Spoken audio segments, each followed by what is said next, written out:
Endurance Challenge here at Daytona. And that's a brand new team set up this season. That car by Motorsports by Mark Siegel and Steve Drynan. Steve Drynan, of course, very well known, best known perhaps for his BMW engine preparations. Been involved in a lot of teams in the past. And boy, he's put together a good operation here. As we heard, I think it was Tyler McCrory was speaking to on the grid, say the team took delivery of that car only directly before the Raw Jeremy, test problem for a BMW. Problem for one of the Mike new Vess. BMWs. That's the classic BMW entered 72 car. Mike Vess at the wheel. This Mike Vess, the driver. Now, did he get a hand there, or did he? No, he lost it on cold tyres. Back wheel spinning up and goes to the infield on the far side of the circuit from where we are. Not a bad bit of rally crossing there, Johnny Palmer, but not what you want early on. That's going to dent the confidence a tiny bit. Surprising, wasn't it, to still have cold tyres after a lap and a bit, but obviously these Continental tyres still getting up to temperature, no tyre warmers, and all down to trying to build the heat on the green flag lap. Now the gap is closing at the head of the order as Tyler McQuarrie's got a cracking run on Spencer Pumpelly for the lead of the race. The Audi getting very, very close indeed to that Porsche, the RS1 Cayman, but Pumpelly is able to defend. Meanwhile, side by side just behind, Kyle Marcelli and Stephen McAleer having a good dice, and Marcelli stays in front. McAleer's Porsche just tucked in behind. Then Majewski in the Ford number 15 is fifth. In the class battles, the TCR Audi leads it. Kuno Whitmer behind the wheel of the leading car from Britt Casey Jr. in the 77. Then Pierre Kleiner being in third place, also for Audi, the 75 in ST. Devin Jones holding on to the lead for Bimmerworld in the 81 BMW from Justin Piscatel in the 55 Porsche, and Jason Rabb in third place in the 21 Porsche. Then the Minis in team formation, 73, 37 and 52. It's like a scene from the Italian Job down in 4th, 5th and 6th in ST. Yeah, that's some good battles all the way through the field, pretty much. The first two edging clear. A little bit interesting to me to see the Audi. Tyler McCrory seems to have a little bit of an advantage at on the top end speed here. He's able to get a lot closer through the tri-oval than he is for the rest of the racetrack. Rick Parfitt's had an issue, dropped down from 4th to 10th position. So as it stands, 28, Spencer Pumpelly for Porsche, leading from McQuarrie in second by nothing at all, really. Then third, Kyle Marcelli for Ford, the best of the front-engined Mustangs there. Then Stephen McAleer in 4th position. That's another Porsche. Another Ford, Ty Majewski, the 15 in 5th. Austin Cindric in 6th position. Ashley Freiberg up from 10th to 7th in the first few laps, just on the 3rd lap at the moment. Hasn't had a lot of time in that car. Was still dialing herself in. Said to me earlier when we were at an Audi event on the infield, and hello to everybody in the Audi customer racing experience, said that she was quite happy to learn in the first few laps of the race. Loves this track. Opened her racing career here with a karting race, believe it or not. One of a couple of drivers who have raced karts around the full circuit using the oval as well. Well over 100 miles an hour on a kart with your backside a couple of centimetres, less than an inch away from the ground. I can't even imagine that. Pumpelly has pulled out a second all of a sudden. What a lap from Pumpelly, Jeremy Shaw. 1:56.6 last time around. Yeah, that's exactly right. That's he's really put the hammer down on that last lap. Has Spencer Pumpelly, our race leader. The lap record, by the way, the race lap record is a 1:55.7 set last year by Scott Maxwell. So still a second or so off of that lap time record, but it's been a good lap that time around. The gap all of a sudden between those two leaders now has gone from just a few car lengths to over a second.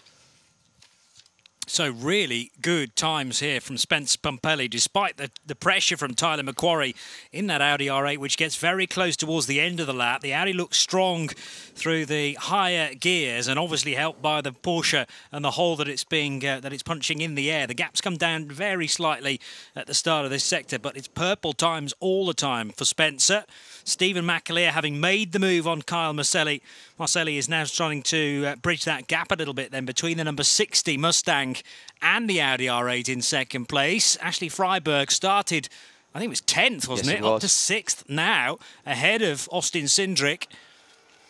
And that is another position made up on the first on the lap from the lap before as well. So that's another position made. Indeed, so, and that was on the straight as well, leading into the tri-oval. So it was a really good run by Ashley, and she's really made a move in the early stages of this race, and she's hanging there right with the number 22, that is Austin Cindric.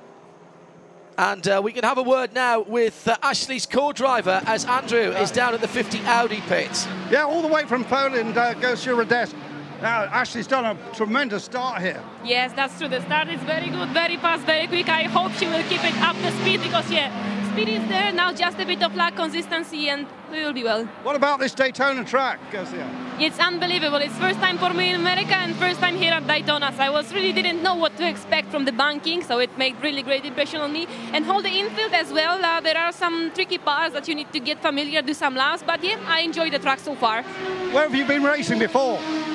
Before I did 3 years in Audi Sport PT Cup, so front-wheel drive cars, and this is second race in my life with rear-wheel drive car. Thanks very much. She's great, Garcia Dest. So enthusiastic about her racing. Tremendous English as well from the pole.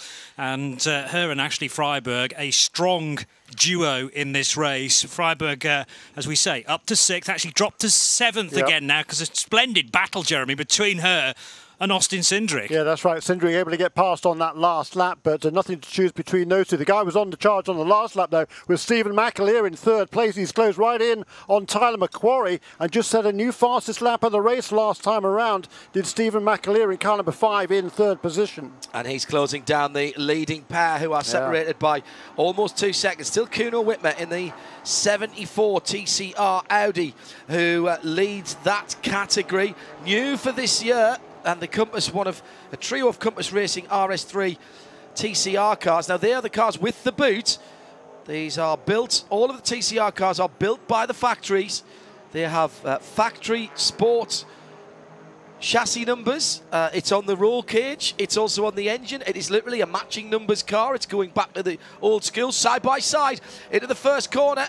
And that is a battle for 2nd position, and it's a battle that's going the way of Stephen McAleer, the man who Jeremy said was on the charge when he must have been tuned into us here as he went across the line. Got a great run on the 39 Audi of Tyler McQuarrie, and McAleer went the long way round. Buffalo Gals round the outside into turn 2 and takes 2nd place.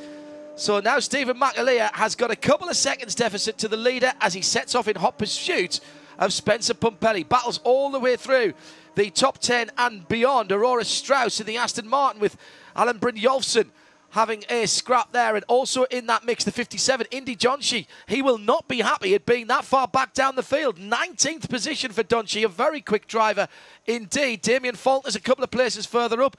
In the other Winwood car, the 33, is in 16th position. The Mercs do not have the straight line speed here. Best of the Mercedes-Benz now in 12th position for Alex Premat.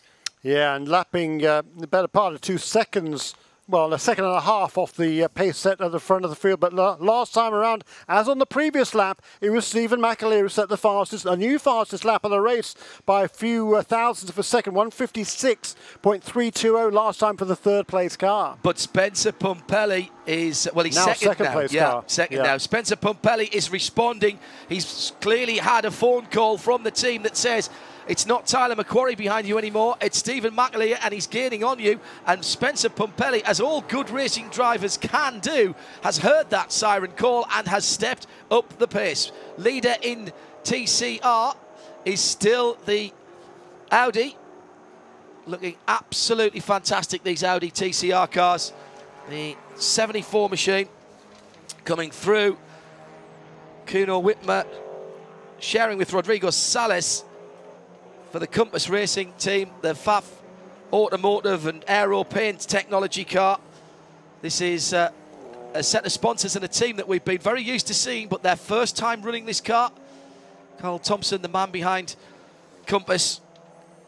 They've changed their name again, haven't they? They were Compass, then there was C360R, and now they're back to Compass Racing. And the reason for that was because Carl Thompson sold Compass, his marketing company around which the team was built. So he sold, along with that, he sold the name. So he wasn't able to use the Compass Racing name. So he switched to C360R. Now that understanding has expired, so he's able to go back to Compass Racing. So that explains why we're now back to Compass Racing for those various cars in this race. Right, okay, that's just more stitching to be done on the team clothing, Yes, another indeed. new set of team clothing.